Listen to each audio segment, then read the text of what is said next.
समझ के दिया वोट। बिकइहा मत लोगे भैया सोच समझ के दिया वोट। सोच समझ के दिया वोट।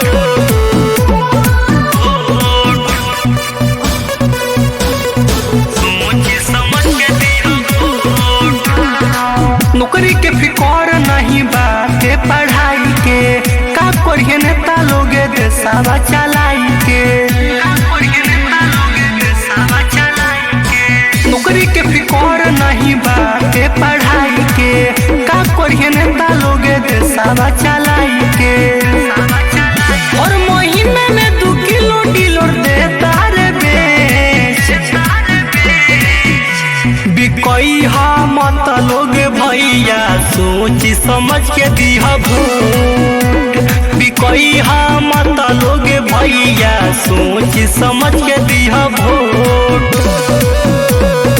सोच समझ के दिया वोट।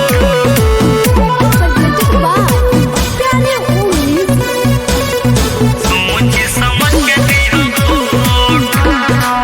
अगले रोजगार कोनो एको गुना बढ़ल, सबके तय अपन अपन कुर्सी के बा पड़ल। अगले रोजगार कोनो एको गुना बढ़ल, सबके तय अपन अपन कुर्सी के बा पड़ल। एक गो बतिया के हम समझाइल रोज। बिकइहा मत लोगे भैया सोच समझ के दिया वोट। बिकइहा मत लोगे भैया सोच समझ के दिया वोट। सोच समझ के दिया वोट।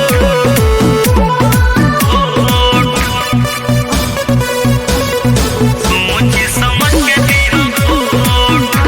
गरीबन के जरूरत नहीं बाटे किसान के, सब ले ले घुमा तारे झंडा अपना शान के। गरीबन के जरूरत नहीं बाटे किसान के, सब ले ले घुमा तारे झंडा अपना शान के। अखिलेश बिहारी के बतिया के लिहाल सोच।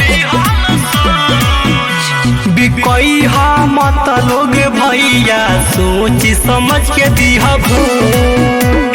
बिकइहा मत लोगे भैया सोच समझ के दिया वोट।